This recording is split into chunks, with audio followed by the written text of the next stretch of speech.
2023년 5월 12일 금요일 하나님께서 우리에게 주시는 말씀은 민수기 27장 1절에서 11절의 말씀입니다.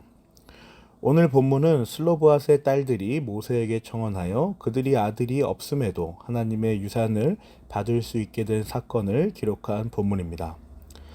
레위 지파를 제외한 11지파에게 땅 분배 방식이 선포되자 한 가족이 청혼을 합니다. 3절과 4절이에요. 우리의 아버지는 광야에서 돌아가셨습니다. 그러나 주님을 거역하여 모였던 고라의 무리 속에 끼지는 않으셨습니다. 아버지께서는 다만 자신의 죄로 돌아가셨습니다.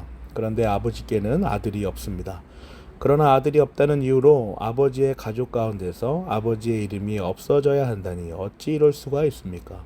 우리 아버지의 남자 친족들이 유산을 물려받을 때에 우리에게도 유산을 주시기 바랍니다. 슬로브앗의 딸들이 말하는 내용들을 한번 잘 들어보세요. 정보들을 한번 모아봅시다. 아버지가 광야에서 자신의 죄로 돌아가셨습니다. 아버지는 심판 아래 놓였던 고라 무리와는 다릅니다. 두 가지죠. 이거는 아버지의 정당함을 피력하는 거예요. 저희 아버지는 다 잘했어요. 이런 식으로 아뢰는 것이 아니라 저희 아버지는 최소한 이렇게까지는 아닙니다. 이걸 아뢰는 것이죠. 슬로브앗의 딸들은 아주 지혜롭습니다. 자신들이 잘했다고 하는 것이 아니에요. 자신들은 최소한 이 정도까지는 아니다라고 말하고 있는 거죠. 이러한 이들의 요청은 신약에 예수 그리스도께서 제자들에게 가르쳐 주신 기도를 떠오르게 합니다. 다만 악에서 구하시옵소서. 슬로브앗의 딸들은 사실상 이러한 기도를 하나님께 올려드리고 있는 것이죠. 사랑하는 고양제교회 성도 여러분, 성자 하나님께서 이 땅에 거하시는 동안 삼위일체 하나님께 올려드리는 기도를 가르쳐 주셨습니다. 하나님께서 하나님께 올려드리는 기도를 가르쳐 주신 것이에요. 이 기도가 온전하다라고 말하는 것은 이 이상 말하지 않아도 이 자체만으로도 충분한 근거가 됩니다. 하나님께서 하나님께 기도하는 방법을 알려주신 것보다 더 확실한 것이 어디에 있겠습니까? 예수 그리스도께서 오시기 한참 전에 하나님께서는 슬로브앗의 딸들을 통하여 예수 그리스도를 통하여 선포될 주기도문을 보여주신 것입니다.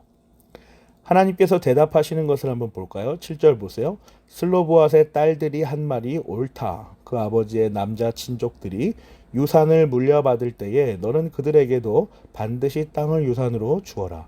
너는 그들의 아버지가 받을 유산이 그 딸들에게 돌아가게 하여라. 하나님께서는 슬로브앗의 딸들의 말이 옳다고 하십니다. 정당하다고 하시죠. 그들의 뜻을 하나님께서 인정하여 주십니다. 하나님께서 가르쳐 주신 기도이며 요청이고 간구이기 때문입니다.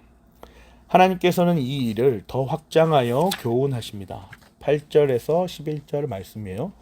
너는 또 이스라엘 자손에게 이렇게 일러두어라. 어떤 사람이 아들이 없이 죽으면 그 딸을 딸에게 상속시켜라. 만일 딸이 없으면 그 유산을 고인의 형제들에게 주어라. 그에게 형제마저도 없으면 그 유산을 아버지의 형제들에게 상속시켜라.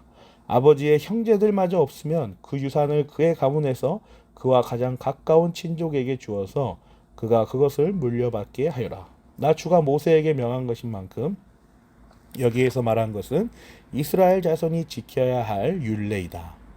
하나님께서는 아들이 없는 경우 딸들에게 딸도 없는 경우에는 고인의 형제들에게 고인의 형제들도 없는 경우에는 가문과 가장 가까운 친족들에게 그야말로 끝까지 그 유산을 상속받도록 하십니다. 하나님께서 베푸시는 은혜가 결코 끊이지 않도록 끝까지 책임지시며 끝까지 그 은혜의 손이 닿도록 그렇게 안내하시는 것입니다.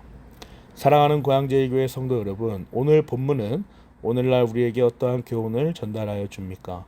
하나님께 간구할 때 우리는 어떠한 모습으로 간구하십니까? 마땅히 구할 바를 구한다는 것은 정당성을 확보하며 아뢰는 기도입니다. 제가 이렇게까지 했지 않습니까? 제가 부족한 것이 무엇입니까? 하라고 하는 것들 다 하지 않았습니까? 이런 간구는 하나님께서 가르쳐 주신 기도가 아닙니다. 마땅히 구할 바를 아는 정당한 기도는 오늘 본문에서 슬로브앗의 딸들이 아뢰었던 것처럼 다만 악에서 구하시옵소서의 간구입니다. 하나님, 제가 부족하고 연약하지만 악의 세령에 편승하여 그렇게 붙지는 않았습니다. 그 정도는 아닙니다. 하나님께서 주신 은혜로 말미암아 다만 악에서 구하여 주시옵소서. 그 악에서 구하여 주신 덕분에 제가 지금도 하나님께 나와 예배할 수 있습니다. 이런 것이죠. 제가 하나님께 간구하는 것은 하나님께서 가르쳐 주신 기도로 간구하는 마땅한 기도입니다. 이런 것입니다. 하나님께서 저를 아시오니 저를 하나님의 길로 인도하여 주시옵소서.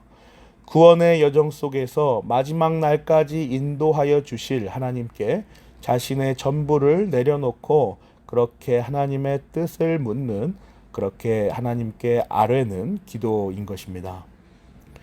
오직 하나님께서 하나님께 기도하시는 방법을 가르쳐 주신 그대로를 가지고 간구하는 것이죠.